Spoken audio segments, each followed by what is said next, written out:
Hi everyone! So, happy Sunday and paalis kami ngayon ni Thomas. Hindi sumama si Justoni kasi not feeling well. And iniwan ko na din si Terence kasi makulimlim kaya si Thomas na lang ang aking isinama. So, paalis kami ngayon dahil finally may makikita na akong katrabaho ko sa pag-BBA, sa ilang taon nating pag-BBA, di ba? So, ayun, papunta tayo ngayon sa Balayan, Batangas dahil taga doon yung isa kong ka-work sa isa kong client. So, finally, na tupad na din yung pagkikita naming dalawa. So, samahan nyo kami pumunta at ako'y magdadrive na. Are you ready? Yes? Oh, takpan na yung camera. Oh. Finally, andito na kami sa Balayan after almost 1 hour. So, nakarating na kami dito sa Walter Mart. Ano nak? Nakatulog na si Thomas. Nakatulog ang anak. So, inaantay lang namin yung ka-work ko. Siguro mauna na kami sa loob. Pero hindi ko alam kung saan kami kakain or mag-meet up. Pero bahala na. Mauna na kami sa loob para magtingin ng tingin na kung anong pwede namin maipasalubong kay Terence. Baka kasi magtampo yun at dahil iniwan namin. Pero ayun, sige, samahan niyo na kami. At ayun, hindi ko na nga na-videohan sa loob ng Walter Mart. Pero nakabili tayo ng sapatos ni Thomas. At andito tayo sa Samgyup dito sa may Balayan. Dito na kami nagkita sa malapit sa katrabaho ko dahil may baby siyang kasama. Kaya ayun, carry lang naman sa akin dahil masipag tayong mag-drive. At ayun na nga si Thomas na nag-aaral ng mag-chopstick. Tama yan nak, para pagdating ng panahon, hindi ka na mahirapan mag-chopstick tulad ko. Nak, behave! Let's go. Let's go. Bye-bye, mommies. Bye, Nak! Thomas, behave ha! Bye-bye. Bye! You have socks, right?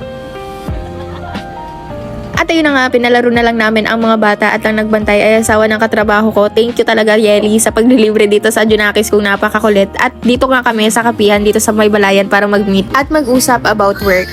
At ayun na nga, hindi na ako nakapag-video masyado nung pag-meet namin kanina kasi talagang in-enjoy namin kada moment yung pagkikita namin dalawa. And to be honest, it's been a year since nagkaroon ako ng kabanding na katrabaho ko kasi alam nyo naman sa virtual assistant or dito sa freelancing industry, bibihira lang magkaroon ng katrabaho kasi most of the time isa lang yung VA ng client, and kung meron ka mang katrabaho malayo sa location mo or kung malapit man, hindi naman kayo makapagkita kasi due to some personal reason, ganun. So, ngayon na lang talaga ulit ako nagkaroon din ng kabanding na ka-work na makakausap mo tungkol sa trabaho, ganyan, makakapag-share kayo ng ideas paano mapapadali yung trabaho nyo.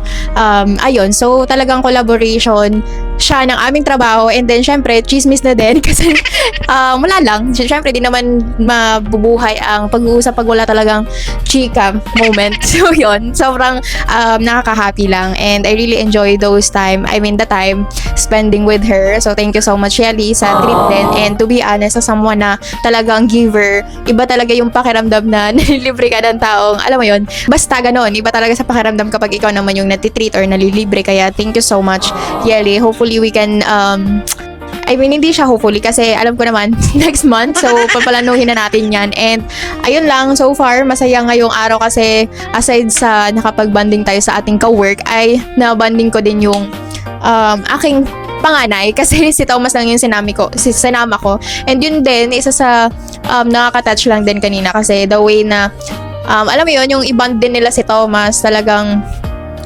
na-appreciate ko. And alam mo yun guys, kapag nanay ka na talaga, yung mga circles of friends mo, kapag na feel mo na mahalaga din sa kanila yung anak mo, ganyan, parang alam mo yun, ang sarap lang nilang maging kasama kasi syempre aside sa nagkakaintindihan kayo, na-appreciate din nila yung anak mo and may care sila sa Junakis mo. Ayun lang. Hindi ko na alam sa pinagsasabi ko. Basta yun. Di ko na kayo nasama pero sobrang nagastusan tayo for today's video. Hindi dahil sa bonding namin, but may nabili kasi kami dalawa ni Thomas na magagamit din naman namin magagamit namin dalawa. Ako panlakad and then siya dapat pang school, pero ang napili niya yung panglakad din, kaya ayun. So yun lang ang ating ganap for today's video. I hope you enjoy this, and wala man kayong nalamang bago about kung saan man dito sa Batangas, but I hope you enjoy this video. And that's all for today. Thank you sa mga nanood. Hanggang sa muli. Bye!